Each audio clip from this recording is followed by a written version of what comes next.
we're not going to change the way Andrew plays. Andrew's going to play the game. You've got to let Andrew play. I think the turnovers will happen from time to time. There are a few decisions, of course, from last year he looks at and is like, man, I shouldn't have done that. But I think that's all part of the process. I think he grew a lot last year just by actually being able to sit back and watch a little bit. He went on to say how Luck has an incredible football IQ, which we've always heard. Stephen A., what do you make of Schottenheimer's comments on Luck? Well, Skip would tell you this. I think you'd be hard-pressed to find a bigger fan of Andrew Luck than me. I believe in this guy. I think he's an incredibly nice guy, first of all. Secondly, he's smart as hell. And I believe in his talent. He should have been a #1 overall pick when he was. As much as I respect RG3 and I got love for him, I've always been an Andrew Luck guy, and I'm going to stay that way. I do believe this guy is a future Hall of Famer. I do believe that this guy has a couple of Super Bowl titles in his future. I do believe that this guy has the potential to be as great as the great ones, whether it's from John Elway and Peyton Manning to Tom Brady to an Aaron Rodgers, a Drew Brees. I believe someday Andrew Luck is going to be mentioned in the same breath as all of those guys. I just believe it. I always have and I always will. I think that when you look at him right now, last year was clearly his worst. He threw 12 interceptions in 7 starts, didn't slide, was constantly putting himself in harm's way physically, rib, shoulder injury, the list goes on and on. But I think that he has the intestinal fortitude, the willingness to come back, the pride, the personal pride that it takes to be great. And the only question mark that I have is what's going on in Indy. I'm a big Pagano fan. I like Pagano genuinely. I root for him. I hope that he is successful. I think he was lucky to keep his job because I think him and Grigson didn't have the greatest relationship, but I fought Grigson more for that than Pagano. I don't like the fact that Pep Hamilton was gone, but if Pagano is more of a Rob Chudzinski guy who's now his offensive coordinator, there's nothing wrong with that. And then you bring in Brian Schottenheimer. And on one hand, Skip, I like Schottenheimer because I think the Jets missed him when he was gone. I don't think he was appreciated nearly as much in New York as he should have been. But when folks brag about a resume that includes him coaching Grayson Allen, Austin Davis, Sean Hill, Sam Bradford, Kellen Clemens, and Mark Sanchez, I'm like, with all due respect, Mr. Schottenheimer, what the hell is there to brag about? I mean, maybe we saw some development and improvement, but none of those guys knock your socks off. None of those guys make you say, wow, I got to have Brian Schottenheimer because look what they did. It may be their fault that they're not getting the tutelage or and grasping the tutelage that they should have. But I don't know about Schottenheimer right now. But Andrew Luck, I just believe in him. And I believe that he will be fine because last year was a necessary evil to have occurred, meaning his play. And I think he will make amends for it. I believe Andrew Luck has immense talent, immense potential that has not been realized. And I found Brian Schottenheimer's comments to be contradictory because on the one hand, as Molly pointed out, a genius football IQ. We've heard that before. And on the other hand, Brian is saying, but you have to question some of the decisions he made as a quarterback last year, obviously. Well, he led the NFL in turnovers per game in the, 7 games he played last year. Not great. As you know, and I keep pointing out because I have to, because the facts are the facts, in 2 of his 4 NFL seasons, he finished second in total turnovers in the National Football League. Once to Mark Sanchez, once to Jay Cutler. Not a great look for a guy who has the potential to be a big Super Bowl quarterback. We get all that as a #1 overall pick. So now Brian Schottenheimer's saying, I've got to let Luck be Luck, let him be himself. Yet you know and I know that not only has he held the ball too long on occasions trying to make the play to win the game, but he'll take off and run and try to run over people all too often. He has taken a beating. He took a terrible beating last year that cost him 9 games. I hope he's recovered for his sake because it was a hellacious beating he took last year, and it was cumulative over the first 3 and then going into last year's 4th year.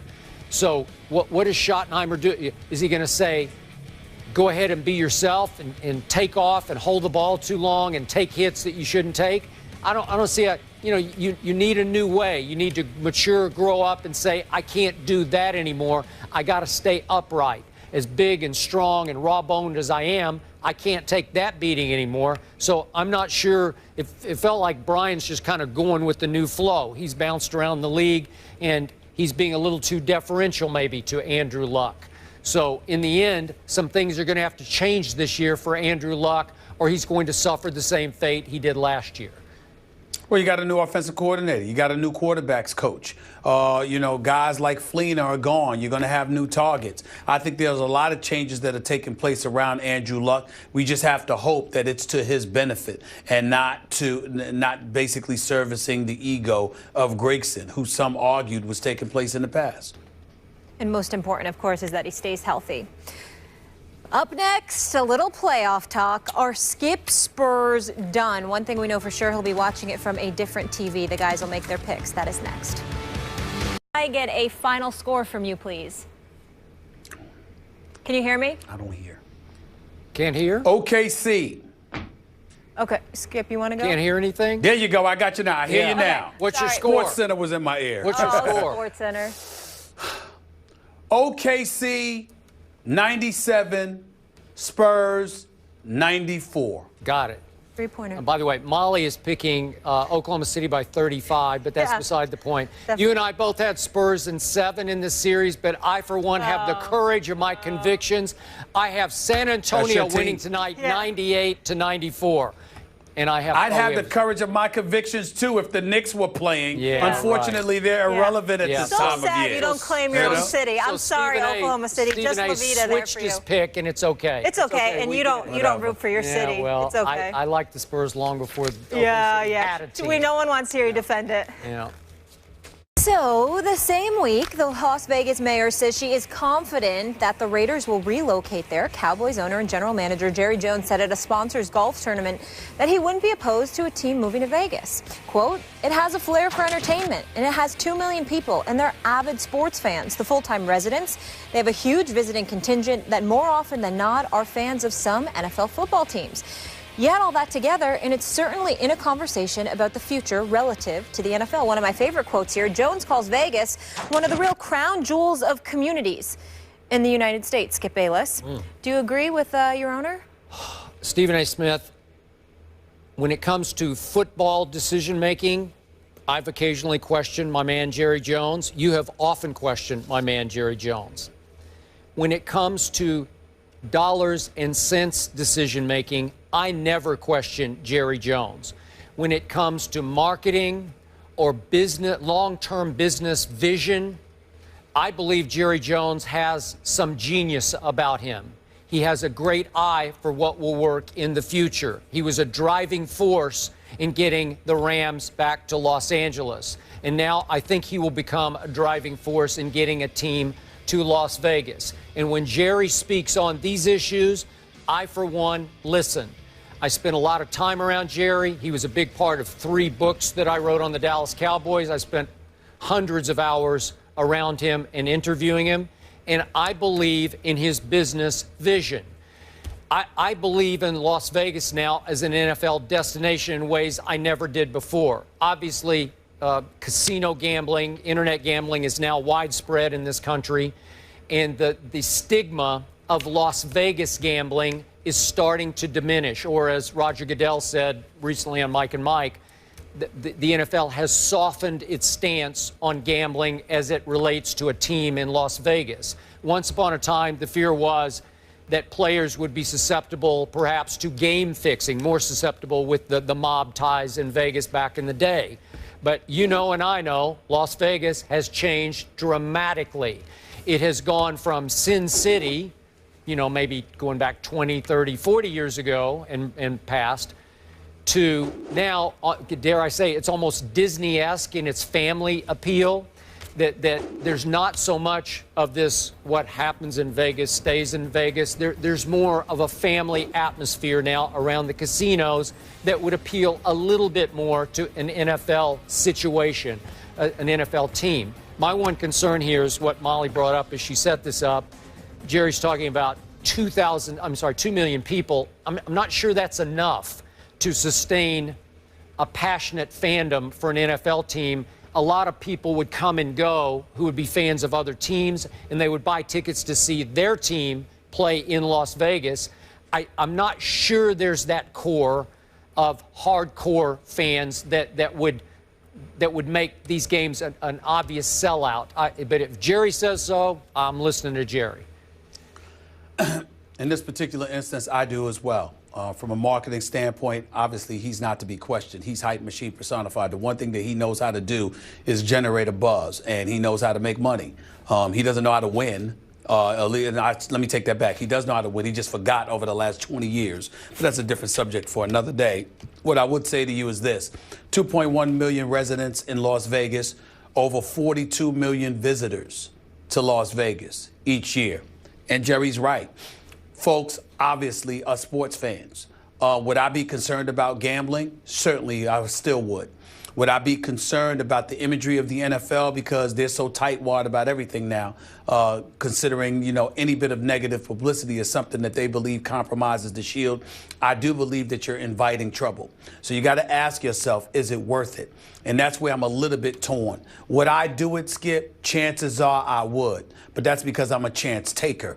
Whereas in the case of the National Football League, even though they proclaim themselves to be one as well, the fact is that they would be a bit reticent on so many levels because of the potential problems. And you would ask yourself, do you really need to do this? You needed a team in Los Angeles. You needed a team in the second largest market in the United States of America. You don't necessarily need a team in Las Vegas. You don't necessarily need that. So you got to ask yourself, weigh the risk, the reward.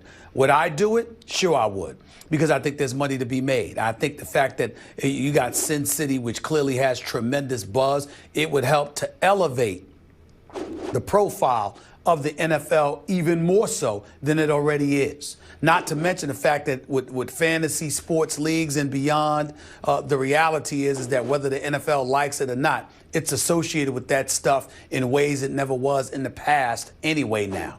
So when you take that into consideration, it's worth the risk. I wouldn't hesitate to do it, but I do understand the reticence on part of some people who may feel that way. You also have to take into account that no owner was closer to the late, great Al Davis than Jerry Jones was. Al took Jerry under his wing early on, taught him much of what he knows about running an NFL team.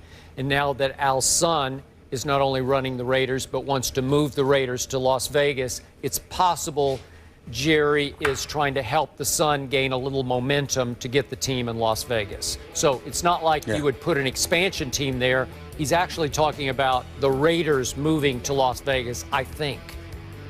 Yes, he is. Yeah. Yes, he is. He offered to put up $500 million of his own money. There's $150 million they can get from additional investors, and then the rest will come from tourist taxes. But to build a 65,000-seat stadium.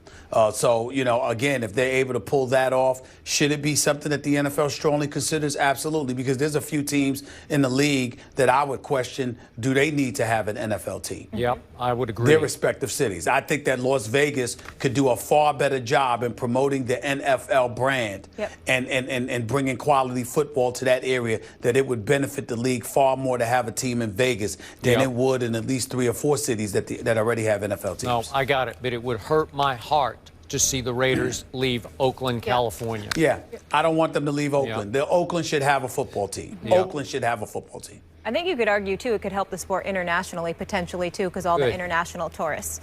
Interesting. NHL also eyeing Vegas, but that's for an expansion team. Up next, Jordan Spieth, his collapse, one of the most memorable at Augusta in sports history. So could any athlete right the ship after collapsing in that grand fashion on that stage? Find out next.